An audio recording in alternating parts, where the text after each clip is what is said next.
అందరికీ నమస్కారం. నా పేరు రమ. వెల్కమ్ బ్యాక్ టు 'మది దోచిన కథలు' కాంట్రాక్ట్ మ్యారేజ్ 43వ భాగం. రచయిత తనూష రెడ్డి గారు. మరి ఆయుషికి ప్రమాదం జరిగింది కదా! ఇప్పుడెలా ఉంది? మరి ఆర్య అయాస్‌కెందుకు మెసేజ్ చేశాడు? ఈరోజు ఎపిసోడ్‌లో ఏం జరగబోతుందో చూద్దాం. టాబ్లెట్స్ ఎఫెక్ట్‌కి ఆయుషి నిద్రపోతుంటే నుదిటి మీద ముద్దిస్తాడు అయాస్. ఆలోపే మోగిన మొబైల్ చూసిన అతనికి ఆర్య నుంచి మెసేజ్ కనిపిస్తుంది. ఆర్య నెంబర్ కాల్ బ్యాక్ చేస్తాడు అయాస్. నువ్వు కాల్ చేస్తావని తెలుసు బ్రో అని ఆర్య నవ్వితే ఈడియట్ బ్రో ఏంట్రా అని విసుగ్గా అన్నాడు అయాస్. క్యాజువల్ గా అన్నాను కానీ ఆయుషికి ఎలా ఉంది ఇప్పుడు? గుడ్. దీనికోసమే మెసేజ్ చేశావా? అయినా నా నెంబర్ నీకెలా తెలిసిందిరా అని అయాస్ అదే విసుగుతూ అడిగితే హలో, నేను కూడా నీలా బిజినెస్ మ్యాన్నే. సో నీ పర్సనల్ నెంబర్ తెలుసుకోవడం పెద్ద కష్టమేమి కాదు. ఆయుషికి ఎలా ఉందో తెలుసుకోవడానికి కాల్ చేశాను. గుడ్ నైట్ అని అంటాడు ఆర్య. వెరీ బ్యాడ్ నైట్ అని కాల్ కట్ చేసేస్తాడు అయాస్. మొబైల్ సైలెంట్ గా పడేసి తననే చూస్తున్న ఆయుషిని ఏంటి అని అసహనంగా అడుగుతాడు.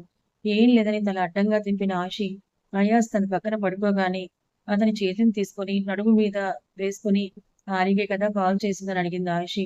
ఆ ఇడియట్ కి సో వాట్? ఎందుకంత చిరాకు మిస్టర్ ఖాన్? తను ఇప్పుడు కంప్లీట్ గా మారిపోయాడని అయాస్ ఛాతీ మీద చేసి అంటుంది ఆయుషి. What ever. వాడిని చూస్తే ఎక్కడలేని ఇరిటేషన్ వచ్చేస్తుంది నాకు ఆయుషి. నవ్విన ఆయుషి చాలా కష్టపెట్టేస్తున్నాను కదా అని అంది. లేదు, టేక్ రెస్ట్ అని ఆయుషి మీద జో కొడతాడు అయాస్. కాలేజ్కి వెళ్ళిన శిస్కలకు తనకెదురుగా నిలిచిన పాదాలకు తలెత్తి చూస్తుంది. అభయ్ నవ్వుతూ కనిపిస్తే మొహం చిట్లించిన అతన్ని దాటుకొని శిస్కల వెళ్ళిపోతే అభయ్ వెళ్ళిపోతున్న శిస్కల్ని చూస్తాడు. అది భరించలేని అతని గర్ల్ ఫ్రెండ్ మేఘ అభయ్ చెంప మీద చేయేసి తన వైపు తిప్పుకొని friend what's going on Abhay అని సీరియస్ గా చూస్తూ అడిగింది. వాట్? నువ్వు శశికళ విషయంలో దానికి అట్రాక్ట్ అవ్వడం చూస్తూనే ఉన్నాను. మీ ఇద్దరి మధ్య అసలు ఏం నడుస్తోంది అభయ్? షటప్ మేఘ. తన విషయంలో నేనే తప్పు చేశాను. సారీ చెప్తుంటే తను యాక్సెప్ట్ చేయట్లేదు. తన క్యారెక్టర్ వేరు అని అంటాడు అభయ్ విసుగ్గా. Don't believe her Abhay. ఇలాంటి మిడిల్ క్లాస్ అమ్మాయిల ట్రిక్స్ ఇవి. ఎంత అవాయిడ్ చేస్తే అంతలా ఎగబడతారని వీళ్ళ తెలివి. తనకి దూరంగా ఉండు అభయ్ అని మేఘ కోపంగా అంటుంది. ఉండకపోతే ఏం చేస్తావు? అభయ్‌లో అహం దెబ్బతింటే కోపంగా అడిగాడు. నేను నీ గర్ల్ ఫ్రెండ్ అభయ్. నువ్వు నాకు మాత్రమే సొంతం. నీకోసం నేనేమైనా చేస్తానని మర్చిపోకు. అయినా నాలో లేనిది దానిలో ఏముందని దాన్ని చూస్తున్నావని మేఘ అరుస్తుంది. మోకాళ్ళ పైకున్న డ్రెస్‌లో సెక్సీ లుక్స్‌తో ఉన్న మేఘాని చూస్తూ క్యారెక్టర్ అని చెప్పి వెళ్ళిపోతాడు అభయ్. కళ్ళు నూరుతూ చూస్తాను. దాని క్యారెక్టర్ ఏంటో అని తన ఫ్రెండ్‌కు గ్రూప్ చాట్‌లో మెసేజ్ చేసిన మేఘ శశికళను ఘోరంగా అవమానం జరగాలని చెప్తుంది. ఈవినింగ్ వరకు క్లాస్ రూమ్‌లోనే గడిపిన శశికళను బయటికి రాగానే సౌరభ్ కనిపిస్తాడు. ఒకడు పోయాడు, ఒకడొచ్చాడే అని తన ఫ్రెండ్ శశికళ చెవిలో అంటే షటప్ మౌని. సౌరభ్ అభయ్ ఒకటి కాదని సౌరభ్‌ని చూసి నవ్వుతుంది శశికళ. హాయ్, నిన్న కాలేజ్‌కి రాలేదు. వై? ఒంట్లో బాలేదా అని అడిగాడు సౌరభ్. లేదు, నేనుంటున్న ఇంట్లో మా అక్క చెల్లెల ఎంగేజ్‌మెంట్ అంటే వెళ్ళానని ముందుకు నడిచింది శశికళ. ఓకే, ఈ సాటర్‌డే నువ్వు ఫ్రీగా ఉంటావా శశికళ అని అడిగాడు సౌరభ్. కుదరదని మొహం మీద చెప్పలేని శశికళ అది నేను అంటుంటే ప్లీజ్ నువ్వు చెప్పకు శశి. నీతో నేను మాట్లాడాలి 7కి. నేనే వచ్చి పిక్ చేసుకుంటాను బాయ్ అని సౌరభ్ ఉల్లాసంగా వెళ్ళిపోతాడు. నిట్టూర్చిన శశికళ డ్రైవర్ రెడీగా ఉండడంతో బాయ్ మౌని అని వెళ్తూ ఉంటే అతనితో బయటికి వెళ్తావా శశికళ అని అడుగుతుంది తన ఫ్రెండ్ మౌనిక. తెలియదు, నాకు ప్రస్తుతం ఎవరితోనూ కలిసే మూడ్ లేదని కార్ దగ్గరికి వెళ్తున్న శశికళ చేతులు పట్టుకున్న అభయ్ వాడితో ఏం మాట్లాడావని గొంతు రెట్టించి అడిగాడు. నీకెందుకు చెప్పాలి? లీవ్ మై హ్యాండ్ అని కోపంగా చెప్పిన శశికళ అభయ్ పిడికిట్లో బందీ అయిన తన చేతిని వెనక్కి తీసుకోవాలని చూస్తుంది. అందుకు విరుద్ధంగా అంతకంతకు తన మణిపట్టు మీద అభయ్ చెయ్యి బిగుసుకుంటే చెప్పకుంటే నువ్విక్కడి నుంచి వెళ్ళలేవు శశికళ. ఏం మాట్లాడవు వాడితో? అయినా నేను వాడితో మాట్లాడకని చెప్పాను కదా! అయినా వాడితో నవ్వుతూ రాసుకుని పూసుకొని మాట్లాడుతున్నావంటే ఏంటి అర్థం? వాడు నచ్చాడా నీకు? వాడికి ఎస్ చెప్పావా అని కోపంగా ఎర్రబడ్డ కళ్ళతో అడిగాడు అభయ్. Leave me Abhay. పశువులా బిహేవ్ చేయకని కోపంతో అరుస్తుంది గట్టిగా శశికళ. ముందే కాలేజ్‌లో ఇద్దరే హాట్ టాపిక్ కావడంతో తమిద్దరిని చూస్తున్న స్టూడెంట్స్ ఇప్పుడు శశికళ అరుపు ఇంకా ఇంట్రెస్టింగ్‌గా చూస్తుంటే తన ఫ్రెండ్ మౌనిక ఏం జరుగుతుందో అన్న భయంతో చేతులు నలుపుకుంటుంది. నేను పశువునా? గట్టిగా అరుస్తూ శశికళ ముఖానికి తన ముఖం దగ్గరికొస్తాడు. అభయ్‌ను వెనక్కి నెట్టి తన బలం మొత్తం ఉపయోగించి నెట్టిన శశికళ అవును. నువ్వు పశువుల నా మీద పడి నా జీవితం నాశనం చేశావని అరుస్తూ, ఏడుస్తూ వెళ్ళిపోతుంది శశికళ. ఆమె అన్న మాట ఒక్క అభయ్‌కే కాదు, చూసిన అందరి చెవుల్లో చేరుతుంది. పిడికిలి బిగించిన అభయ్ ముందుకు అతని ఫ్రెండ్స్ వస్తే ఏంట్రా ఇది? ఆ అమ్మాయి అంటోందని ఏంటని అడిగారు. లీవ్ అని అరిచిన అభయ్ తన బైక్ దగ్గరికి వెళ్లి స్టార్ట్ చేసుకుని వేగంగా దూసుకొని వెళ్ళిపోతే ఇంటికొచ్చిన కొడుకుని చూసి కంగారుగా భర్త వైపు చూస్తున్నారు వసుధ గారు. ఇంట్లో కోపంగా వచ్చిన అభయ్ మెట్లెక్కి వెళ్ళిపోతుంటే ఆగు అభయ్ అని పిలుస్తారు అమరేంద్ర గారు. వాట్ అని అభయ్ కోపంగా అరిస్తే ఎందుకురా ఇంత మొండితనం నీకు? చేయి జారిపోయావనుకున్నాను. కానీ ఇలా చెడిపోయావని అనుకోలేదు అబ్బాయి. డాడ్, మీ లెక్చర్లు వినే ఓపిక నాకిప్పుడు లేదు. పీకల దాకా తాగడానికి సిగ్గు లేకుండా నీ గర్ల్ ఫ్రెండ్స్ తిరగడానికి ఓపిక ఉందారా నీకు? అసహనంగా చూసిన అబ్బాయి ఇప్పుడు ఏం కావాలి మీకు అని అరుస్తాడు. నువ్వు విలువలు మరిచి ఒక అమాయకురాలు జీవితం నాశనం చేశావు కదా! ఆ అమ్మాయి మన ఇంటి కోడలవ్వాలి. సొసైటీలో ఆ పిల్ల అవమానాలు పడకూడదు అబ్బాయి. కుదరదు. కావాలంటే డబ్బిస్తాను తీసుకోమనండి. వసుధ గారు కొడుకు చెంప పగలగొడతారు. మామ్ అభయ్ అరిచిన అరుపుకు ఛీ నన్ను ఇలా పిలవకురా. నిన్ను చూస్తుంటే నాకు కోపం ఆగట్లేదు అభయ్. ఏంటి డబ్బిస్తావా? నీ డబ్బు ఆ అమ్మాయి జీవితాన్ని తిరిగి తెచ్చివ్వగలదా? ఆడపిల్ల ఉసురు పోస్తుంటే పుట్టగతులుండవురా. చేసిన తప్పులు సరిదిద్దుకుంటావని ఎదురు చూసాం. నీకు ఆ ఉద్దేశం లేదని ఇప్పుడే అర్థమవుతోంది. మర్యాదగా నువ్వు చేసిన తప్పులు నువ్వే సరిదిద్దుకో. లేదంటే నీకు ఈ అమ్మ కూడా ఉండదు. అప్పుడు నీ జల్సా తిరుగుళ్లకు మేమిద్దరం అడ్డురామని కోపంగా చెప్తారు అభయ్ తల్లి వసుధ గారు. అమరేంద్ర గారు కొడుకుని చూస్తుంటే అభయ్ కోపంగా తన గదికి వెళ్లిపోయిన 10 నిమిషాల్లో గదిని అల్లకల్లోలం చేసేస్తాడు ఆవేశంతో. నాకు తగిలింది చిన్న దెబ్బే అత్తయ్య అని ఆయిషి అంటుంటే మీ ఇద్దరు జంటగా బయటకు వెళ్తే దిష్టిబొట్టు పెట్టుకుని వెళ్ళమని చెప్పాను కదా ఆయిషి. మేరీ బేట మేరీ బహు మీదే అందరి కళ్ళని దర్గా నుంచి తెప్పించిన తాయెత్తును ఏ అల్లా ఎవరి కళ్ళు పడకుండా చూడని ఆయిషి చేతికి కడతారు నజియా గారు. అప్పుడు అమ్మలా వేరు భేదం చేయకుండా చూసుకుని అత్త ప్రేమకి నవ్విన ఆయిషి నా మీద కాదత్తయ్య మీ అబ్బాయి మీద ఎక్కువ కళ్ళు. అసలే చందమామలా ఉంటారు కదా మీ అబ్బాయి అని ల్యాప్టాప్ లో మునిగిపోయి ఉన్న అయాస్ని ఓరగా చూస్తూ అంటుంది ఆయిషి. వాడు చందమామ అయితే నువ్వేమవుతావే? ఏమో నాకేం తెలుసు? మీ అబ్బాయిని అడగండి అని ఆయిషి అంటే నవ్విన నజియా గారు మీ ఇద్దరు నాకు 2 కళ్ళు అని ఆయిషి చేతిలో పాల గ్లాస్ ని ఉంచి తాగని చెప్పి అంటారు నజియా గారు. అత్తయ్య ప్లీజ్ నాకు తగిలింది చిన్న దెబ్బే దీనికి మీరు నన్ను బెడ్‌కి లాక్ చేసి ఈ పాలతో చంపడం నాట్ ఫెయిర్. ఇప్పటికే 2 టైమ్స్ తాగానని వేళగా అంటుంది ఆయిషి. అయాస్ ఇద్దరి మాటలు వింటూ నవ్వుకుంటూ వేళ్ళను కీబోర్డ్ మీద వేగంగా కదిలిస్తుంటే బాదం పౌడరు వేశాని తాగి తీరాలి నువ్వు అని ఆయిషి తాగేలా చేసి ఖాళీ గ్లాస్ తీసుకొని అయాస్ బేటా తెర హాత్ రఖో అని అంటారు నజియా గారు. అయాస్ చేతిని ముందుకు చాపితే చేతికి కట్టిన నజియా గారు ఇంకోటి జోయా కోసం ఉంచుకొని ఆయిషిని చూసుకోనన్న డిన్నర్ గదికి పంపుతానని వెళ్ళిపోతారు. డోర్ క్లోజ్ చేసుకొని వెళ్ళిపోతున్న ఆవిడ తీర్పు నవ్వుకున్న అయాస్ ల్యాప్టాప్ ని క్లోజ్ చేసి ఆయిషి ముందు కూర్చొని కుచ్తో హే బోలో మేరీ బీవీ అని ఆయిషి బుగ్గను పట్టుకొని లాగాడు అయాస్. లాగిన ముక్కును రుద్దుకొని జోయా ఎక్కడా అని అడుగుతుంది ఆయిషి. డాడ్ బయటకు తీసుకొని వెళ్లారు.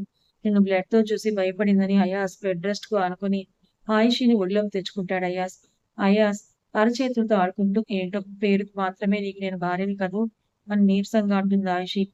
ఆయిషి భుజం మీద చిట్టి చిట్టి ముద్దులు పెడుతున్న అయాస్ వాట్ అని ముఖాన్ని చిట్లించాడు. ఆయిషీని ముందుకు తిప్పుకొని నాకు నీ హెల్త్ ఇంపార్టెంట్ అని చెప్పాను కదా అని అయాజ్ అంటే అతని కళ్ళలోకి చూస్తూ నాకు మనం కేరళలో జ్యోతిమ రాజశేఖర్ నాన్నతో గడిపిన రోజులు గుర్తొస్తున్నాయి మిస్టర్ ఖాన్ అని అంటుంది ఆయిషి. మళ్ళీ ఆ డేస్ వస్తాయి. నువ్వు ఎక్కువగా ఆలోచించకరా అని అంటాడు అయాస్. నేను నిన్ను చాలా ఇబ్బంది పెడుతున్నాను కదూ. ఏమైంది నీకు? తలకు దెబ్బ తగిలినందుకు స్క్రూ కానీ లూజ్ అయిందా అని అడిగాడు అయాస్ చిరుకోపంగా. ఆయిషి మనసు భర్తకు దూరంగా ఉంటున్నందుకు బాధతో ముడుతుంటే నా బాధ నీకు కామెడీగా ఉందా మిస్టర్ ఖాన్ అని అయాస్ ఛాతీ మీద కొట్టి బెడ్ దిగబోతుంది ఆయిషి. ఆమె నడుమును వెనక నుంచి 2 వైపులా పట్టుకుని అయాస్ ఒడిలోకి లాక్కొని వెనక నుంచి గట్టిగా చుట్టేసి ఎక్కడికి జారుకుంటున్నావని అడిగాడు చెవి దగ్గర హస్కీగా అయాస్. వాష్రూమ్ కూడా వెళ్ళనివ్వవా నన్ను అని ఆయిషి అరిస్తే నవీన్ అయాస్ సారీ గో అని కౌగిల్ని వేరు చేశాడు. గుర్రుగా చూసి ఆయిషి వార్డ్రోబ్ ఒబ్బిచ్చేసి ఒక చీరను తీసి పెట్టుకొని వెళ్తుంటే ఏ ఆగు ఇప్పుడు షవర్ చేస్తున్నావా అని అడిగాడు అయాస్ ఆయిషిని దగ్గరికి వస్తూ. ఆ అవును చిరాగ్గా ఉంది మిస్టర్ ఖాన్. నీ గాయం తడవకూడదు ఆయిషి. వెయిట్ ఏ సెకండ్ అని అయాస్ ఆయిషి జుట్టుని పైకి పెట్టి షవర్ క్యాప్ వేసి బ్యాండేజ్ను కవర్ చేసి లుకింగ్ క్యూట్ అని బుగ్గ మీద ముద్దిచ్చి ఇప్పుడు ఓకే వెళ్ళని అయాజ్ అంటే ఆయుషి టవల్ తీసుకొని వెళ్తుంది. డోర్ వేసుకుంటున్న ఆయుషిని నవ్వుతూ చూసిన అయాజ్ తోడు రానా అని అడిగాడు. చురుగ్గా చూసింది ఆయుషి. దెబ్బ తగిలింది కదా, ఎలా చేస్తావు స్నానం? నేను నీ బాడీకి అందకుండా చేయిస్తాను. రానా ప్లీజ్ అని క్యూట్ గా ఫేస్ పెట్టి అడుగుతాడు అయాజ్. ఆహా, తమరేమి కాలేజ్ కుర్రాడు కాదు ఇలా వేషాలు వేయడానికి. తమరు ఒక ప్రిన్సెస్ పుట్టిందని మర్చిపోకండి అంటుంది ఆయుషి. అయితే ఏంట్రా, నేను 40 వచ్చిన ఇంతే రొమాంటిక్ గా ఉంటాను. నువ్వే కోఆపరేటివ్ చేయట్లేదని అన్నాడు అయాస్. మిస్టర్ ఖాన్ అని ఆయుషి డోర్ వేసుకుంటే అయాస్ ఈ రోజు వదిలేస్తున్నాను, నెక్స్ట్ టైం అస్సలు వదలను మేరీ బేబీ అని నవ్వుకుని కిందకు వెళ్ళాడు అయాస్. నేరుగా శశికళ గది దగ్గరికి వెళ్ళిన అయాస్ శశికళ డోర్ నాక్ చేశాడు. కళ్ళు తుడుచుకొని తలుపు తీసింది శశికళ. ముక్కు కళ్ళు ఎర్రగా వాచి కనిపిస్తే వాట్ హ్యాపెండ్ శశికళ అని కళ్ళు చిన్నవి చేసి అడిగాడు అయాస్. నథింగ్ సార్ అన్న శశికళ మొబైల్ మోగితే బెడ్ మీద ఉన్న మొబైల్ ని చేతిలోకి తీసుకుంది శశికళ. నెంబర్ ను చూసి లిఫ్ట్ చేయాలా వద్దా అని ఆలోచిస్తుంటే ఎవరు అని అడిగాడు అయాస్. శశికళ మొహంలో కనిపిస్తున్న టెన్షన్ ని అంచనా వేస్తూ సౌరభ్ సార్, నీకెందుకు అతను కాల్ చేస్తున్నాడు? He invites me for dinner sir. 2 నిమిషాల సైలెన్స్ తర్వాత సౌరభ్ గురించి నేను ఎంక్వైరీ చేయించాను Sasikala. He is a good guy. నీ ఇష్టం ఏదైనా నేను గౌరవిస్తాను. మీ నాన్న లేదని బాధపడకు. నాకు మీరు బెహన్ భానులా నువ్వు కూడా నాకు అని స్థిరంగా చెప్పాడు అయాస్. ఆ మాటకు శశికళ చెంప మీద చాచి కొట్టినట్టుగా అనిపిస్తుంది. గతంలో అయాస్ మీద పెంచుకున్న ఫీలింగ్స్ కు శశికళకు కన్నీళ్లు తుడుచుకొని నేను వెళ్తాను సార్. తను నా మీద ఎక్కువగా ఆశలు పెంచుకోకముందే నేను నీకు తగిన దాన్ని కాదు, ఎంగిలైన విస్తరణని చెప్పాలని బాధగా అంటుంది శశికళ. బాగా ఆలోచించుకో శశికళ. సౌరభ్ నిన్ను నిజంగా ఇష్టపడుతుంటే నువ్వు నిజం చెప్పినా అతనికి అది పెద్ద మ్యాటర్ అనిపించదు. ఇన్ కేస్ అతను నిన్ను ట్రయల్ ఆర్ టైం పాస్ చేస్తుంటే నువ్వు నిజం చెప్పిన నెక్స్ట్ మినిట్ అతను నీ మొహం కూడా చూడడు. I know sir. సాగదీయడం కన్నా ఇప్పుడే తేల్చేయాలని అనుకుంటున్నాను. శశికళలో ఆ తెగింపుకు డ్రైవర్ వస్తాడు వెళ్ళిరా, ఏదైనా ప్రాబ్లం అయితే యూ కెన్ కాల్ మీ అని అన్నాడు అయాస్. Thank you sir. శశికళను ఒకసారి చూసి వెళ్ళిపోతే కన్నీళ్లు తుడుచుకొని సౌరభ్ వస్తున్నట్టు మెసేజ్ చేసిన శశికళ ఒక ఫ్లోరల్ లాంగ్ మ్యాక్సీ వేసుకొని సౌరభ్ కోసం వెళ్తుంది. లొకేషన్ షేర్ చేసిన సౌరభ్ ఇలా శశికళకు అందంగా ప్రపోజ్ చేయాలో చేతిలో రింగ్ రోజ్ పట్టుకొని ఎదురు చూస్తుంటే శశికళ మాత్రం టెన్షన్ తో అరచేతుల్ని చెమటలు పడుతుంటే డీప్ బ్రీత్ తీసుకొని ఆగిన కారు కిందకు దిగింది. సౌరభ్ చూపు శశికళ మీద నిలిస్తే ఆమెని ఆరాధనగా చూస్తూ లేచి నిలబడి శశికళ అని పిలుస్తాడు. సౌరభ్ ని చూసి రాణి నవ్వు నవ్విన శశికళ హాయ్ అని అంటే ప్లీజ్ కమ్ అని చైర్ను వెనక్కి లాగాడు ఆమె కోసం సౌరభ్. అతని జెంటిల్మెన్ బిహేవియర్ కు సౌరభ్ ని చూస్తూ కూర్చుంది Shashikala. You are looking so simple ఎప్పట్లా అని అన్నాడు సౌరభ్. నాకు ఇలాగ ఉండటమే ఇష్టం అన్న శశికళకు తెలియదు. అదే రెస్టారెంట్ లో డేగ కళ్ళతో అబ్బాయి కూడా ఆమె సౌరభ్ ను దవడ కండరాలు బిగించి చూస్తున్నాడని. ఒక రోజు నా ముందుకు జరిపిన సౌరభ్ ఫర్ యూ అని అంటాడు తీసుకోకుండా. నీతో నేను ఒక విషయం మాట్లాడాలని శశికళ అంటే ఐ నో నువ్వేం చెప్తావు శశికళ. కాలేజ్ లో నీ గురించి అభయ్ గురించి స్ప్రెడ్ అవుతున్న రూమర్స్ గురించి కదా నాతో మాట్లాడాలని అంటుంది. నేను వాటిని నమ్మను రిలాక్స్ అని అన్నాడు సౌరభ్. అభయ్ వాళ్ళ మాటలు వినిపించకపోయినా కోపం అంతమంతకు పెరిగిపోతుంటే బేరర్ని పిలిచి డబ్బులు కట్ట ఇచ్చి తను ఏం చేయాలో చెప్తాడు అభయ్. డబ్బు కట్టను చూసి ఆనందంలో ఒకేసారని అతను వెళ్ళి అభయ్ చెప్పిన పని చేయడానికి రెడీ అయి వెళ్ళిపోతాడు. నేను చెప్పాలనుకున్నది అది కాదు సౌరభ్. అభయ్ నా లైఫ్ ను నాశనం చేశాడని తల ఉంచుకొని అంటుంది శశికళ. నీ మీద వస్తున్న రూమర్స్ ఇలా డిప్రెస్ అవుతున్నావా శశికళ? అది కాదు సౌరభ్. ఆ అభయ్ అని శశికళ చెప్పే లోపే మేడం జ్యూస్ అంటూ వచ్చిన బేరర్ కావాలని శశికళ డ్రెస్ మీద జ్యూస్ ఎలకపోస్తాడు. ఏయ్ కళ్ళు ఎక్కడ పెట్టుకుందామని సౌరభ్ పైకి లేచి బేరర్ మీద అరుస్తుంటే ప్లీజ్ స్టాప్ ఇట్ సౌరభ్, అందరూ మనల్ని చూస్తున్నారని టిష్యూను దించుకుంటూ లైట్ కలర్ డ్రెస్ మీద గుండెలపై జ్యూస్ మరకలను చూసుకున్న శశికళ నేను వెళ్ళాలి తర్వాత మీట్ అవుతానని శశికళ ఇబ్బందిగా వెళ్ళిపోతే సౌరభ్ చా అని నిరాశతో బేరర్ ముఖానికి నీళ్లు కొట్టి ఈడియట్ వీళ్ళని దగ్గర పెట్టుకుని వర్క్ చేయడం నేర్చుకో అని వెళ్ళిపోతాడు అతను కూడా. ఇదంతా చైర్ వెనక్కి వాలి రిలాక్స్డ్ గా జ్యూస్ తాగుతూ చూసిన అభయ్ బేరర్ సార్ పని అయిపోయింది మీరు చెప్పినట్లు చేశాను. ఆ అమ్మాయి వెళ్ళిపోయిందని చెప్తే పైకి లేచి షర్ట్ ను కిందకి లాక్కొని వెల్డన్ అని అతని భుజం తట్టి వెళ్ళిపోతాడు. అభయ్ కూడా కార్ స్టార్ట్ చేస్తూ డేట్ కావాలి నీకు, రేపు కాలేజ్కి రా నేను చేస్తాను నీతో డేట్ అని ఇంటికి వెళ్ళిపోయి మమ్మీ ఆకలి అని అరుస్తాడు అభయ్. కొడుకులో మార్పు కోసం చూస్తున్న వసుధ గారు అతనితో మాట్లాడకపోవడం వల్ల మెయిడ్‌ను పంపితే ఎప్పుడూ ప్రేమగా వడ్డించే తల్లి కాకుండా పని మనిషి రావడంతో నాకొద్దని విసురుగా ప్లేట్‌ని నెట్టేసి తన గదికి వెళ్ళిపోయాడు అభయ్. అభయ్ ప్రవర్తనకు బాధగా భర్త వైపే చూసింది వసుధ. భార్య భుజం చుట్టూ చెయ్యేసిన నీ కొడుకు మూర్ఖత్వంతో బ్రతుకుతున్నాడని అంటారు అమరేంద్ర గారు.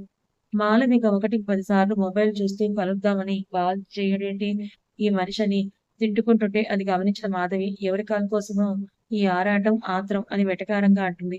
తెలుసు కదక్కా! ఎందుకు అడగటం అని మాళవిక అంటే, నీ నోటికుందాం విందామని చెల్లి అని అంటుంది మాధవి.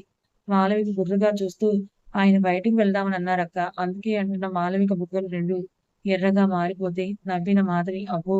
ఎంత సిగ్గో! ఇంత సిగ్గైతే మా మరిది గారు చాలా ఇబ్బంది పడాల్సి ఉంటుందమ్మా.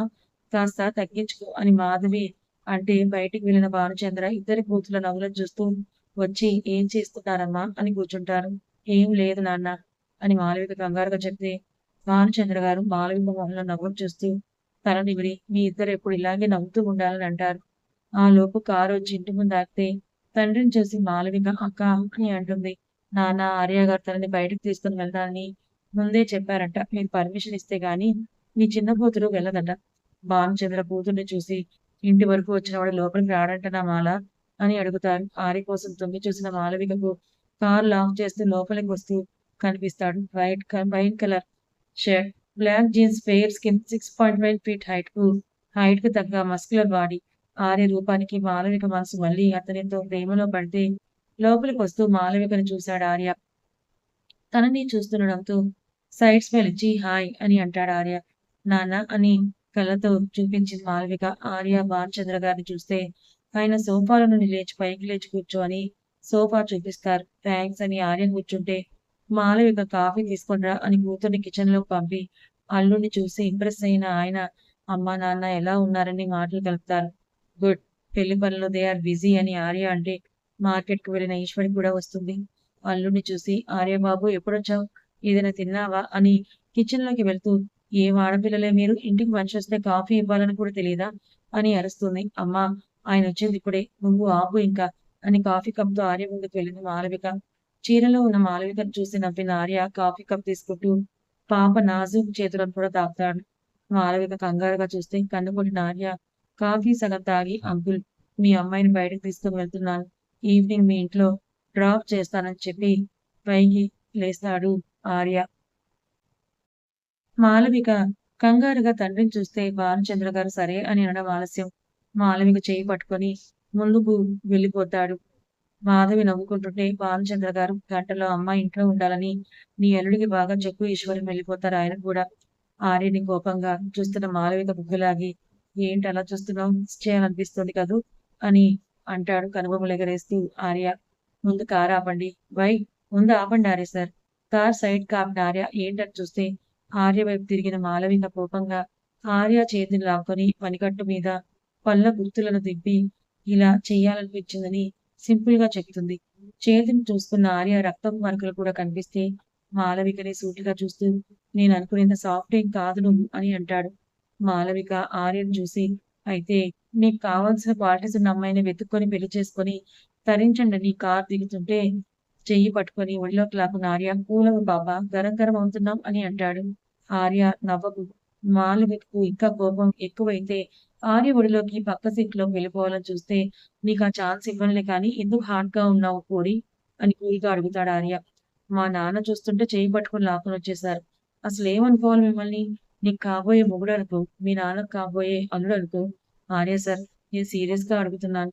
నేను కూడా సీరియస్ గానే చెప్పాను. అయినా ఎంగేజ్మెంట్ అయిన జంటకి ఎక్కడికైనా వెళ్ళాలని సరదాగా తిరగాలని కొంచెం రొమాంటిక్ గా గడపాలని ఉంటుంది అని మీ నాన్నకు తెలియదే అని వెటకారంగా అడుగుతాడు ఆర్య. ఆర్య సార్ ఇది మీరేనా ఇలా మాట్లాడుతోంది? ఆర్యలో చేయించుకు ఆశ్చర్యంగా చూస్తూ అడిగింది మాళవిక. వేరే వాడి కారులో నువ్వెందుకుంటావు పాపా? ఇన్ని రోజులంటే నువ్వు నన్ను ప్రేమిస్తున్న విషయం దాచి నాతో హైడ్ అండ్ సీక్ ఆడావు. ఇప్పుడు మనకి ఎంగేజ్మెంట్ కూడా అయ్యింది. అందుకే నువ్వు ఎలాగో చొరవ తీసుకోవట్లేదని నేనే తీసుకుంటున్నానని మాళవిక బుగ్గలాగాడు ఆర్య. అదే అలకతో మాళవిక చూసిన చూపుకి ఇంతకీ ఈయనను ఎక్కడికి తీసుకొని వెళ్తున్నారు అని టాపిక్ చేంజ్ చేస్తుంది మాళవిక. స్విట్జర్లాండ్ ఫర్ హనీమూన్ వస్తావా అని ఆర్య కొంటిగా నవ్వుతూ కనుబొమ్మలు ఎగరేస్తాడు.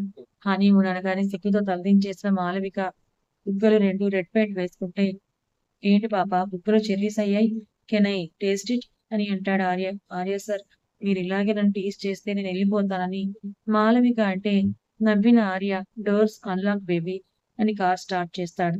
సిటీ దాటి వచ్చేసిన కార్ ఎక్కడికి తీసుకుని వెళ్తున్నారు ఈయన అని కంగారుగా చూస్తున్న మాలవికని గమనిస్తున్న ఆర్య, ఏ ఎందుకే అంత టెన్షన్ భయం, నిన్ను నేను ఏం చేస్తానని నీ వెధవ భయం అని విసుగ్గా అడుగుతాడు ఆర్య. అది కాదు సార్, ఇంటికి లేట్‌గా వెళ్తే బాగోదని మాళవిక సణిగితే, పెళ్ళయ్యాక కూడా నువ్వు ఇలాగే ఉంటావా అని అడుగుతాడు అసహనంగా ఆర్య. అంటే సార్ అని పెళ్ళయ్యాక పిలిస్తే చాలా ఆక్వర్డ్‌గా ఉంటుంది మాళవిక. మీరు నాకు బాస్ కదండీ! పెళ్ళయ్యాకే నా పేరు వెనకాల మీ పేరు వస్తుందని పేరు పెట్టి పిలవలేను కదా సార్ అని అమాయకంగా అంటుంది మాళవిక. ఓహ్ గాడ్! ఇంత మట్టి బుద్ధితో నేనెలా కాపురం చేయాలో అని ఆర్య విసుగ్గా అంటే, ఆర్యను ఓరగా చూసిన మాళవిక, నేనేం మట్టి ముద్దను కానని కచ్చిగా అంటుంది. అవునే చాలా స్మార్ట్ అని కార్‌ను ఒక గెస్ట్ హౌస్ గేట్ ముందు టర్న్ చేసి హార్న్ కొడితే వాచ్‌మెన్ గేట్ ఓపెన్ చేసి సెల్యూట్ చేస్తాడు. ఎక్కడికొచ్చాం ఆర్య సార్? ఈ ఇల్లు ఎవరిది? అసలు నన్నెందుకు ఇక్కడికి తీసుకొనొచ్చారని వరుసగా ప్రశ్నల వర్షం కురిపిస్తుంది మాళవిక. కార్ లోపలికి తీసుకెళ్లి పార్క్ చేసిన ఆర్య, ఇంత అనుమానం ఏంటే నీకు? అసలు నమ్మకం లేదా నా మీద అని అడిగాడు ఆర్య. మాళవిక అలా మొహం పెట్టుకొని చూస్తే గాడ్ చంపుతోంది ఈ పిల్ల అని డోర్ ఓపెన్ చేసి మాళవిక చేయి పట్టుకొని లాగుతాడు ఆర్య. అలాగే లోపలికి లాక్కొని వెళ్ళిన ఆర్య నేరుగా బెడ్రూమ్ తీసుకుని వెళ్తే మాళవికకు మినీ హార్ట్ అటాక్ వస్తుంది. ఆయుషీని తల్లికి అప్పచెప్పేసి ఆఫీస్ వెళ్తే డాక్టర్ దగ్గర ఉన్న అపాయింట్మెంట్‌కు అత్తయ్య నేను శశికళను తీసుకొని గుడికి వెళ్ళేసొస్తానని అబద్ధం చెప్పి శశికళను తోడు తీసుకొని హాస్పిటల్‌కి వెళ్ళింది ఆయుషి. అక్క ఇక్కడికెందుకొచ్చాం? నీకు బావుంది కదా! మేడంకి కాల్ చేయనా? అని కంగారుగా అడుగుతుంది Sasikala. I am good Sasikala. Just చిన్న టెస్ట్ ఉంది. చేయించుకొని వెళ్ళిపోదాం. నువ్వు ఇక్కడే వెయిట్ చెయ్యి అని లోపలికి వెళ్ళిన Ayushi I am ready doctor అని అంటుంది. రిపోర్ట్స్ అన్నీ ముందే చూడటం వల్ల ఎంత డోస్ ఇవ్వాలో అంతే డోస్ ఇంజెక్షన్ ద్వారా ఇస్తుంది డాక్టర్. తలంతా తిరుగుతున్నట్టుగా అనిపిస్తుంటే, దీని పవర్ కాస్త ఎక్కువగా ఉండటం వల్ల కాస్త డిజీ ఫీలింగ్ ఉంటుంది. Nothing to worry Mrs Khan అని డాక్టర్ చెప్తే ఓకే అని కళ్ళు మూసుకుంటుంది ఆయుషి. అక్కకి ఏమైంది? ఎందుకు మేడంకి అబద్ధం చెప్పి హాస్పిటల్‌కొచ్చిందని శశికళ ఆలోచిస్తుంటే, కాసేపటికి బయటకొచ్చిన ఆయుషి వెళ్దాం పద శశికళ అని అంటుంది. ఆ! అక్క అని శశికళ ముందు నడుస్తుంటే, వెనకాలే గోడ పట్టుకొని నడుస్తున్న ఆయుషి కాలు స్లిప్ అయితే పట్టుకున్న శశికళ, అక్క నువ్వు బానే ఉన్నావా? అసలెందుకు మనం హాస్పిటల్‌కొచ్చాం అని అడుగుతుంది శశికళ. చిన్న చెకప్ అని చెప్పాను కదా! అంతే నేను బాగున్నాను శశికళ అని కారు వరకు వచ్చిన ఆయుషి బ్యాక్ సీట్‌లో కూర్చుంటే, శశికళ డ్రైవర్‌ని కార్ స్టార్ట్ చేయమని బ్యాక్ సీట్‌లో కూర్చుంటుంది. బెడ్‌రూమ్ గడియ పెడుతున్న ఆర్యని భయంగా చూస్తున్న మాళవిక బెదురు కళ్ళతో చూస్తూ హద్దులు దాటితే నేను నేను ఆంటీకి కాల్ చేసి చెప్తా అని బెదిరిస్తుంది మాళవిక. ఆహా! చేసుకో అని కూల్‌గా అన్న ఆర్య మాళవిక ముందుకు అడుగులు వేస్తుంటే, మాళవిక నిజంగా మొబైల్‌లో సుధ గారికి లైన్ కలుపుతుంది. సుధ గారు లేట్‌గా లిఫ్ట్ చేస్తే హలో అనబోయిన మాళవిక నోటిని నొక్కేసిన ఆర్య మామ్ నేనని అంటాడు. ఆర్య మాళవిక మొబైల్ నుంచి నువ్వు మాట్లాడుతున్నావేంటి తనెక్కడ అని అడుగుతారు సుధ గారు. బయటకొచ్చాం ma'am. She was in rest room. తనకి బ్లూ కలర్ పట్టు చీర అంటే ఇష్టమట అని చెప్పడానికి కాల్ చేసింది. బ్లూలో నీకు నచ్చినవన్నీ తీసుకో మామ్ అని ఆర్య అంటే ఓహ్! సింతేనా? సరే నేను తీసుకుంటానులే ఆర్య అని ఆవిడంటే, అంత సులువుగా అబద్ధం చెప్పేసిన ఆర్యని ఉరిమి చూస్తుంది మాళవిక. ఓకే దెన్ బాయ్ మా అని ఆర్య కాల్ కట్ చేసి, మొబైల్ బెడ్ మీద విసిరేసి తనని ఉరిమి చూస్తున్న మాళవికను చూసి కనుబొమలు ఎగరేస్తాడు ఆర్య. ఆర్య అరచేతికి కొరికిన మాళవిక నొప్పికి అతను చెయ్యి వెనక్కి తీసుకుంటే గుర్రుగా చూస్తూ, నేను చెప్పానని నాకు బ్లూ చీర కావాలని అని కోపంగా అరుస్తుంది మాళవిక. మొన్న ఎంగేజ్‌మెంట్ రోజు చూశాను కదా మాళవిక! నీకు బ్లూ బావుంటుంది. అందుకే నీ మాటగా నా మాటను చెప్పేశానని దగ్గరికి వస్తాడు ఆర్య. ఇక్కడే ఆగండి సార్ అని మాళవిక అరచేతులు చెమటలతో తడిచిపోతుంటే భయంగా అంటుంది. వస్తే ఏం చేస్తావు? అంటూ ఆమెను గోడకు లాక్ చేసి అటు ఇటు చేతులుంచి అడిగాడు ఆర్య ఇంటెన్స్‌గా చూస్తూ. నమ్మకం లేదు నాకు. అందుకే డిస్టెన్స్ మెయింటైన్ చేయండని అంటుంది మాళవిక కచ్చిగా. నా మీద నమ్మకం లేదా నీకు మాళవిక? కాదు సార్ నా మీద అని అంటుంది మాళవిక మెల్లిగా. ఆర్య గట్టిగా నవ్వితే నవ్వకండి మీరు. దగ్గరగా వస్తే చాలు. నా హార్ట్ బీట్ అమాంతం పెరిగిపోతుంది. అరచేతులు చెమటలు పట్టేస్తాయి. మీ వైపు చూడాలంటేనే నా కండ్రెప్పలు వాలిపోతాయండి అని బేలగా అంటుంది మాళవిక. అదే సన్నటి నవ్వుతో మాళవిక నడుము మీద చెయ్యేసి ఇంకో చేత్తో ఆమె గడ్డం పట్టుకొని తలని పైకెత్తి, ఇంత దూరం నిన్ను తీసుకొని వచ్చింది పెళ్లికి ముందే నీతో మెమరీస్ ఎర్న్ చేసుకోవడానికి కాదు మాలవిక. ఇలా ఉంచుకోకుండా కాస్త ఫ్రీగా అవుతావని. ఆఫ్టర్ మ్యారేజ్ నీలో నా కాస్త చనువు పెరిగి నాకు తిప్పలు తప్పుతాయని అంటాడు ఆర్య. ఓరగా చూసిన మాలవిక, నిజంగా నేనంటే మీకు అంత ఇష్టమా ఆర్య సార్? ఉఫ్, నీ బ్రెయిన్ లో కాస్త గుజ్జు లేదే, మట్టి మాత్రమే ఉంది. ఎందుకు అంత విసుగు అని మాలవిక చేయి పట్టుకొని లాగి వెనక్కి తిప్పాడు ఆర్య.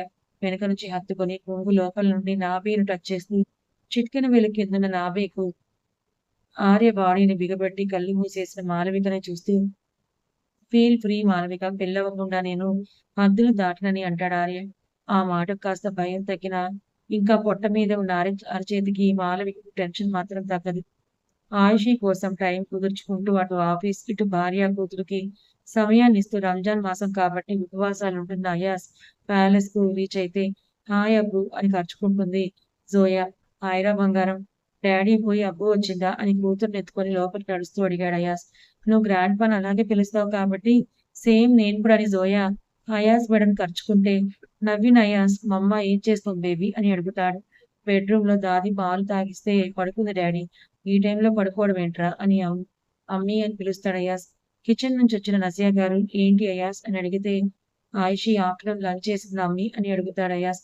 శశికళ తీసుకుని వెళ్ళిందన్న కానీ ఏం తినలేదు, నీరసంగా ఉందని పడుకుంది, ఇందాకే పాలు తాగించొచ్చాను, నేను చూసుకుంటానని కూతుర్ని ఎత్తుకొని బెడ్రూమ్ కి నడిచాడు అయాస్. బెడ్ మీద అడు తిరిగి పడుకున్న ఆయిషిని చూసి దగ్గరికి నడిచిన అయాస్ ఆయిషి అని భుజం మీద చెయ్యేస్తాడు. కథ ఇంకా ఉంది. మరి ఆయుషి తీసుకుంటున్న ట్రీట్మెంట్ గురించి అయాస్‌తో చెప్తుందా? ఒకవేళ అయాస్ చెప్తే అతని రియాక్షన్ ఎలా ఉంటుంది? తర్వాత ఏం జరగబోతుందో తెలుసుకోవాలనుకుంటే ఛానెల్‌ని ఫాలో అవ్వండి. కథ నచ్చితే లైక్ చేయండి. Thank you so much.